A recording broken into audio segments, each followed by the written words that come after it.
Hey everyone, this is Derrick Broze of the Conscious Resistance Network, and today I'm bringing you some more important news that you need to know. It's related to the situation we're dealing with, the COVID-19 coronavirus, of course, all that stuff that everyone is so tuned into all around the world. I mean, how could we not be paying attention to it? And honestly, guys, for those of you who are like, well, what else is going on? What are we being distracted from? There's always some of that. There's always, what are we not looking at? Where, what are they misdirecting us from? And we're going to talk a little bit about that. However, at the same time, these stories are related to the situation at hand because we can't just completely ignore it. Those of you who in the beginning for the past couple months have been saying this thing isn't real, nobody's getting sick, nobody's dying, I think maybe some of you now are starting to see that. Of course, it's clear we're also not being told the truth. Yes, I've seen the UK government's adjustment of their assessment of the coronavirus as no longer a highly infectious, contagious disease. Yes, I've also seen the doctor follow up and say he believes that was because of lockdown measures. Yes, I've seen probably every single story that you want to cite to me because I'm getting lots and lots of emails right now, and I'm reading and doing hundreds of hours of research on this topic, looking at all the different angles from everybody who's still convinced that this is 5G, coronavirus is 5G. It's not. I'm trying to interview the people who keep making those claims, namely Thomas Cowan, and even going back to Arthur Furstenberg, who wrote the book Invisible Rainbow. So people have contacts, hook me up. I'd love to talk to them and have a healthy, friendly discussion on what they're claiming and what the science actually says. And so my point with all that little rant there is that I've been researching this and going deep into what's actually happening. And I'm, for the moment, not so concerned or focused on the various theories of, is it 5G, is it real, is it fake, are these all crisis actors? No. But even I don't have time to figure out exactly how we're being lied to at the moment. It's clear that the numbers we're getting from around the world aren't exactly what we're being told. Also, they're claiming they're doing tests everywhere, but as you guys have seen various YouTube videos, and even I've heard from friends in Houston, there aren't actually a lot of people getting tested. So it's going to be odd if in the coming weeks they tell us they have all these tests, but many of us have not seen many people going to get tested. So there's a lot of aspects to explore today. We're not going to get into any of the things I just mentioned, and instead we're going to be talking about yesterday's historic, biggest ever in American history stimulus package, $2 trillion stimulus package, the third sort of stimulus, help the economy package within the last couple of weeks. This is the third one.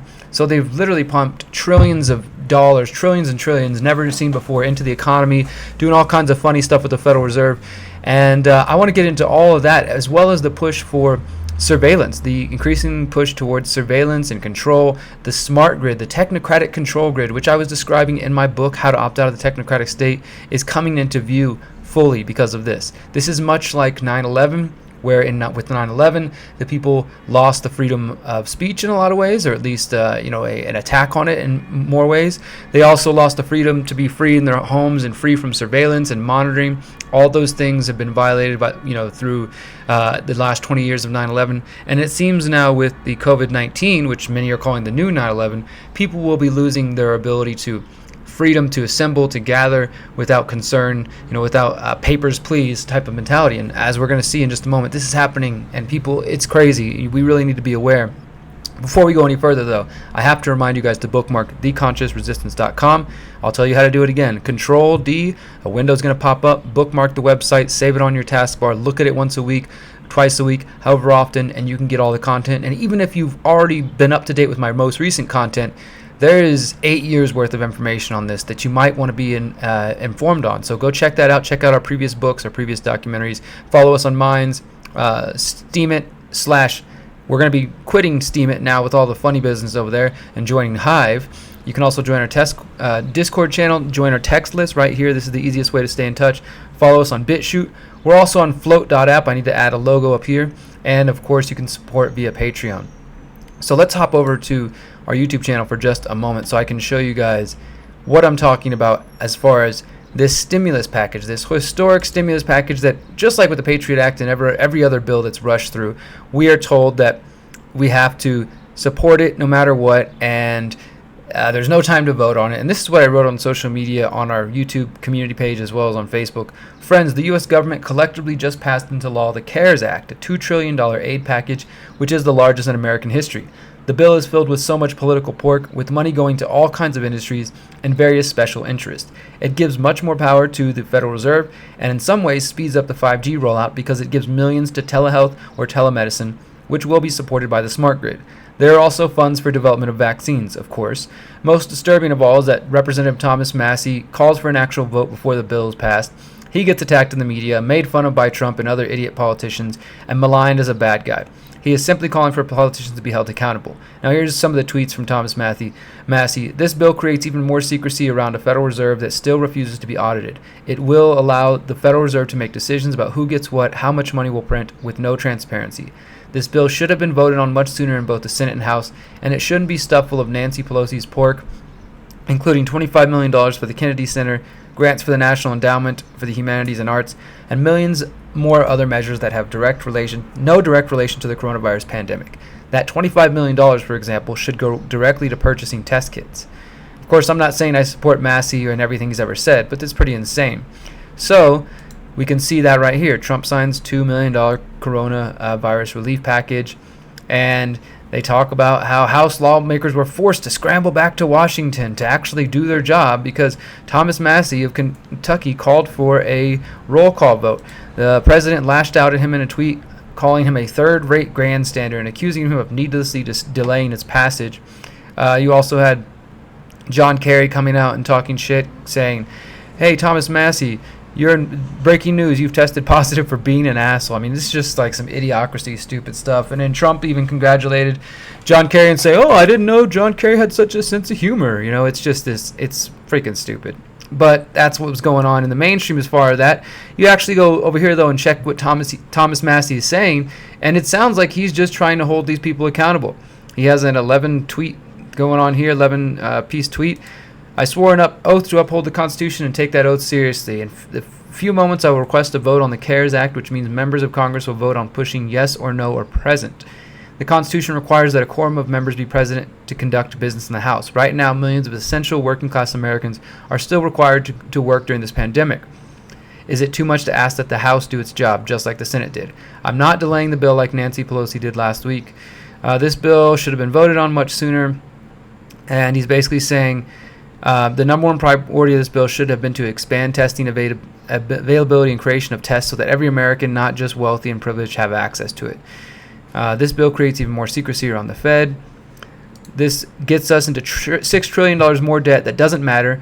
Then why are we not getting $350 trillion more in debt so that we can give a check of $1 million to every person in the country?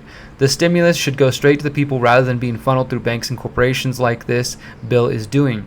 $2 trillion divided by 150 million workers is about $13,000 per person. That's much more than the $1,200 per person check authorized by the bill. So he's basically saying you're actually paying around $13,333 when it comes out of taxpayer pockets and when it's all said and done.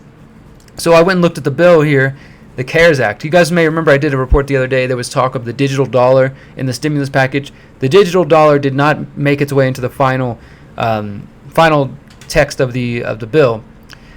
I did read it yesterday. I went through all here, searched for digital dollar, searched for cryptocurrency, searched for wallets. I searched 5G. There's nothing really in here about 5G. I will say there is information about telehealth. And this is one area that I think that is kind of tangentially related to 5G because it's going to give a lot of money, millions of dollars towards telehealth and telemedicine, which is the idea that, you know, we can use technology, digital technology to do surgeries and improve hospitals and stuff like that, which is probably necessary in some way, but at the same time, it's definitely going to be a 5G ran system. So in that way, it does propel the 5G system forward. And also, I'm sure you guys have seen the thing last week, for those who want a double whammy of why Trump is not on your side. Trump signed this $2 trillion stimulus package full of all kinds of BS, just like they like to do, because we got to pass it, right? If you don't support this bill, then you must not want to defeat coronavirus. Kind of like Patriot Act. Oh, if you don't support the Patriot Act, you must not like America. You must not want America to have all the tools we need to fight the terrorists. It's the same playbook again. Well, Trump also signed a 5G Security Act last Monday, which accelerated that growth of 5G in that way. So on two different fronts, 5G is growing. Now, I did notice, have you guys ever heard of BARDA? Now, this is sort of like DARPA, which is the Defense Advanced Research Projects in the Department of Defense, which makes all those crazy robots and things. This is Biomedical Advanced Research and Development Authority. I know some people have talked about this before. It's definitely, I mean, it sounds a little close to DARPA, and it's something that we should keep our eye on. Well, if you search that name, Biomedical Advanced Research and Development Authority, it definitely expands that agency and gives them more money. Of course, that is going towards the development of vaccines. It mentions them right here. Provided further that of the amount under this paragraph, not less than $3.5 million shall be available to the Biomedical Advanced Research and Development Authority for the necessary expenses of manufacturing, production, and purchase at the discretion of the Secretary of Vaccines, Therapeutics, Diagnostics, and small molecule active pharmaceutical ingredients that are necessary for vaccines. So definitely expanding on that front, right? And then we can go even further. The bill that was approved on Wednesday by the Senate and then signed by Trump now sets up surveillance and data collection system by the CDC. It empowers the CDC. The CDC will launch a new surveillance and data collection system to track the spread of coronavirus in the U.S. per the new bill. The agency would receive emergency funding as part of the bipartisan. Both parties supported this, and the president. They're all out to screw you. Of that, $500 million will go public health data surveillance and analytics infrastructure modernization. And they're all doing this to track the virus, of course, right? Of the funding allocated to the CDC, the stimulus sets aside at least $500 million for public health data surveillance and modernizing the analytics infrastructure. The CDC must report on the development of a surveillance and data collection system within the next 30 days. While it's not clear what form that surveillance will take, the federal government has reportedly expressed interest in aggregating data that can be gleaned from tech platforms and support good God, I can't speak right now. And smartphone use to monitor movement patterns. We've seen this already where they're talking about using smartphones. And they're already tracking you with your smartphone. So in some way, it's normalizing and codifying, legalizing what they're already doing on the books. But now this time it's in the interest of trying to track a virus. Some countries have already turned to high-tech surveillance systems in an attempt to curb the spread. China rolled out mandatory smartphone app that asks citizen questions about their level of exposure to people who have demonstrated symptoms and automatically orders certain users to quarantine themselves. Singapore has issued a similar app that uses Bluetooth to detect people's proximity to those who've been exposed to the coronavirus and warns them to get tested. If launched in the U.S., a smartphone app for tracking people's health would have to comply with privacy laws like HIPAA, which prevents the sharing of people's health information between hospitals, the government, and third parties. But those things are likely to go away as we move into this technocratic control grid. So, again, this bill signed by Trump and all these people, they didn't even hold a vote on it. It's empowering the Federal Reserve, giving millions, billions, trillions more dollars to these various industries. It includes some funding to go towards the development of vaccines under BARDA, and it also empowers the CDC in the form of surveillance. Now, this has been going on since this whole crisis kicked off, right? Just a couple of weeks ago, or about a week ago, DOJ wants to suspend certain constitutional rights during coronavirus emergency. The Department of Justice has secretly asked Congress for the ability to detain arrested people indefinitely, in addition to other powers. So we've covered this already, but just kind of refreshing your memory. COVID-19 could provide cover for domestic surveillance expansion. Even Vice is waking up to this, So people are seeing this. And this one, likely the most disturbing of all, from Bloomberg, Rhode Island police are now hunting down New Yorkers who are seeking refuge, trying to get away from the infected police state New York. Cars are being stopped, homes to be checked, yes, in America, to enforce quarantines. Officers will halt cars on the interstate to start the crackdown.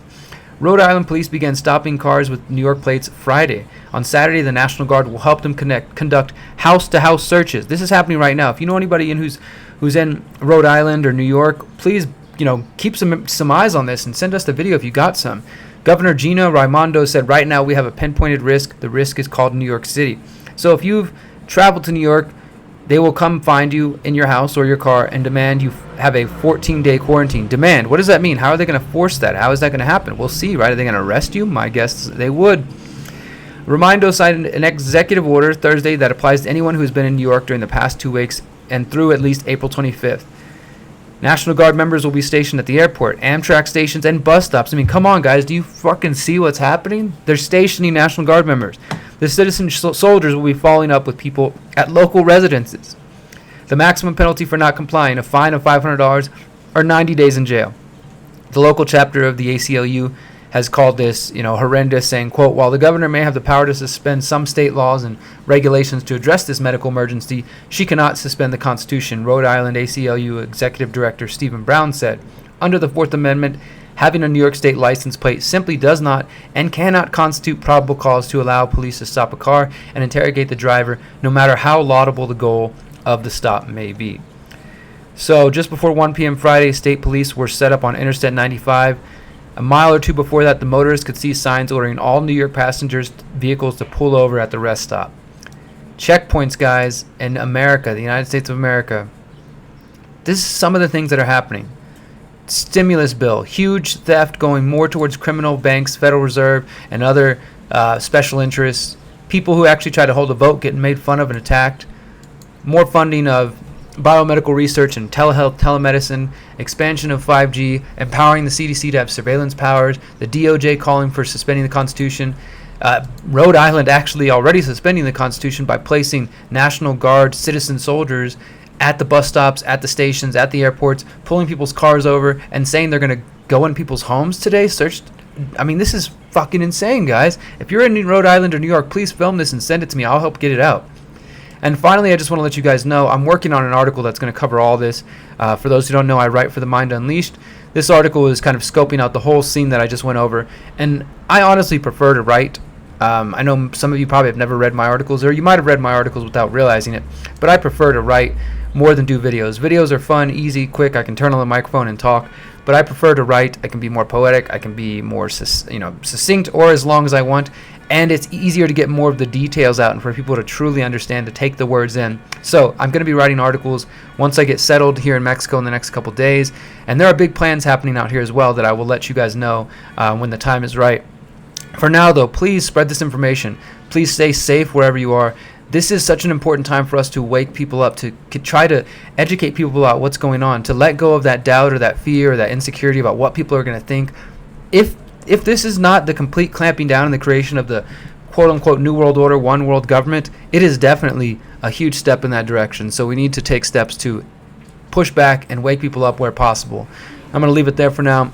I want to remind you guys we are running a crowdfunding campaign. Anybody who wants to contribute, it's over in 5 days. If you feel like contributing, cool. If not, no worries. We're going to stay alive and do this no matter what. And I just want to remind you guys, this is an important time to be alive. We can decide where the world goes. Until next time, remember, you are powerful, you are beautiful, and you are free. Peace.